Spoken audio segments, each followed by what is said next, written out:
আমি শুধু কোরআনটা মানি আর হাদিসটা পড়ি। কোরআনেও কিছু সমস্যা আছে, তো তেমন না, হাদিসটা একটু বেশি সমস্যা আছে। বাবা যে এইবার সামনেবার ইত্তেকাবের সময় আসতেছে, কাবা শরীফ যাবেন না? আপনি তো দেশে ইত্তেকাবে বসলে একটু সব কম পাওয়া যায়। মক্কা শরীফ, হেরেমান শরীফে ইত্তেকাবে বসলে সব অনেক বেশি। তো বাবা যে এইবার একটু চলেন, আপনার সাথে হজের একটু খরচ খরচা কম হবে। এবার একটু মক্কা শরীফে আপনার সাথে ইত্তেকাবে বসবো। একটা মানুষের এক জীবনে আর কত কি লাগে। একটা পদ্মা সেতু তৈরি করতে 30,000 কোটি টাকা যদি খরচ হয়, অথচ এই বাবাজির, দরবেশ বাবাজির 36,000 কোটি টাকা রাষ্ট্রের তো ব্যাংকের কাছে লোন করা আছে। আমরা যদি কোথাও একটা ব্যাংকে কোথাও 2-4 লাখ টাকা তুলি, 2-4-6 মাস 1 বছর যদি কোনো কিস্তি না দেওয়া হয়, বাড়ি পড়ে এসে স্থাবর অস্থাবর যা আছে সুদে সুদে আসলে চক্রবৃদ্ধি সুদে তারা নিলাম করার চিন্তা ভাবনা থাকে। অথচ এই বাবাজি রাষ্ট্রের কাছে 36,000 কোটি টাকা আত্মসাৎ করে ঋণ করে না বসে আছে। অথচ বাবাজি এত টাকা মেরা খাওয়ার পরেও বাবাজি চলে যায়, দরবেশ বাবাজি যায় মক্কা শরীফে ইত্তেকাবে বসার জন্য। আসলে মানুষটা এত দরবেশ, এত আল্লাহওয়ালা, এত পরহেজগার, যে মানুষটা এত ঋণ করার পরেও মনে মনে চিন্তা করে যে দেশে ইবাদত করলে একটু সব কম পাওয়া যাবে, তাহলে একটু মক্কা শরীফে যাই, মক্কা শরীফে, হেরমেন শরীফে যাই ইবাদত করবো এবং ইত্তেকাবে বসবো। পাপ আসলে বাপকে ছাড়ে না। বাবাজি নৌকার কান্ডারি হিসেবে আপনি ফুলসিরাত পার হওয়ার জন্য ভাবছিলেন আপনার বুড়িগঙ্গা দিয়ে এই নৌকার কান্ডারি হয় পার হয়ে যাব, কিন্তু ফুলসিরাত যে ধারালো, খুরের মতো ধারালো এবং চুলের চাইতে তীক্ষ্ণ। বাবাজির আপনার এসি রুম ছাড়া ঘুম হয় না, বাড়িতে অসংখ্য চাকরানি, ডাইনিং টেবিলে ফুলের তোড়ার মতো আপনার খাবার দাবার এসে পৌঁছা যেত। বাবাজির কি ঘুম কি ঠিকঠাক মতো হতেছে? আপনার কি ঘুম একটু ঠিকঠাক মতো হইতেছে? কারণ আপনি বাংলাদেশের প্রথম ধনী একজন মানুষ ছিলেন, আর এই ধনী মানুষটা পচা ডিমের ঢিল খাইলেন কোট প্রান্তরে। মনে কি একটু আপনার ভিতরে লজ্জাবোধ হইল না?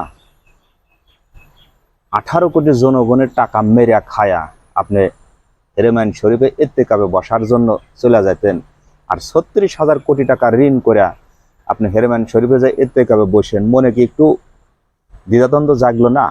আপনি তো বলছেন আমি কোরআনটা ফলো করি আর হাদিসটা পড়ি। কোরআনেও কিছু সমস্যা আছে, তেমন না, হাদিসে একটু বেশি সমস্যা। আপনি এত জানেন, এত দরবেশ, এত পরহেজগার, অথচ এত টাকা কেমনে মেরে খাইলেন আপনি রাষ্ট্রের কাছ থেকে? বাবাজি আপনার কি জেলখানার ভিতরে ঠিকঠাক মতো ঘুম হইতেছে? খাদ্য খাওয়া ঠিকঠাক মতো কি হয়, নাকি একটু মশার কামড় দেয়? ও বাবাজি, আপনারা তো ভিআইপি পারসন, হয়তো যে আসলে একটু মেডিকেলে সুযোগ নেবেন, মেডিকেলে ভর্তি করে রাখবেন। আপনি মেডিকেলে ভর্তি হন আর যেখানেই হন, ওই ছোট্ট একটা রুমের ভিতরে 4টা সিট আছে, একটা টিভি আছে, যাই হোক আপনার জন্য সুযোগ সুবিধা ভিআইপি পার্সন আসলেন, একটু কিছু করে দেওয়া হয়েছে। কিন্তু আপনার ভিতরে কি একটু লজ্জা, অনুতপ্ত, অনুশোচনা হয় না? 18 কোটি জনগণের টাকা মেরে খায় দেশের সর্বপ্রথম শ্রেণীর ধনী মানুষ আসলেন আপনি, আর আজকে আপনার এই করুণ পরিণতি। কখনো কি একবার কি ক্ষমতা থাকা অবস্থায় ভাবছিলেন বাবাজি যে সূর্য একবার উঠছে, এই সূর্য একদিন ডুববেই? আপনারা তো তা মনে করেন নাই। আপনারা তো ভাবছিলেন যে জিবরাইল আলাইহিস সালাম দুনিয়াতে ওহী এসে আপনাদেরকে পাঠিয়ে দেয়া, সংবাদ দেওয়া গেছিল 41 সাল পর্যন্ত আপনারা আছেন, কিন্তু সেই স্বপ্নটাও তো আপনাদের আর পূরণ হলো না। দেশের জনগণ একসাথে তারা ভেবেই নিছিল যে হ্যাঁ, হয়তো বা আপনাদের কাছে কোনো ওহী, গায়েবানা ওহী আসছিল। 41 সাল পর্যন্ত আপনারা আছেন। আল্লাহর মায়ের, দুনিয়ার ভাইয়ের অসংখ্য ছাত্র ছাত্রী ভাইদের অবদান, বৈষম্য বিরোধী অবদানের কারণে আজ আপনারা ক্ষমতাচ্যুত। এখন বসে বসে ইত্তেকাবের মতো বসে এরকম তসবিহ টিপবেন আর আল্লাহ আল্লাহ করবেন আর দোয়া ইউনুস পড়বেন। দোয়া ইউনুস পড়লে তাও তো এখন একটু মনে মনে সংকোচ লাগবে।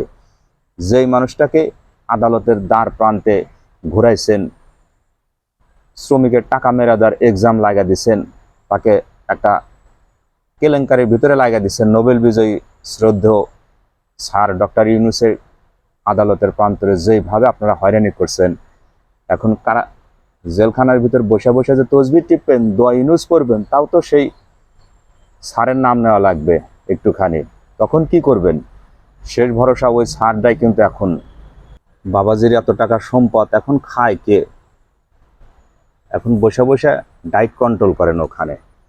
স্বাস্থ্যও ভালো থাকবে, সব দিক দিয়ে ভালো থাকবে, ব্যবসা বাণিজ্যের কোনো টেনশন করা লাগবে না।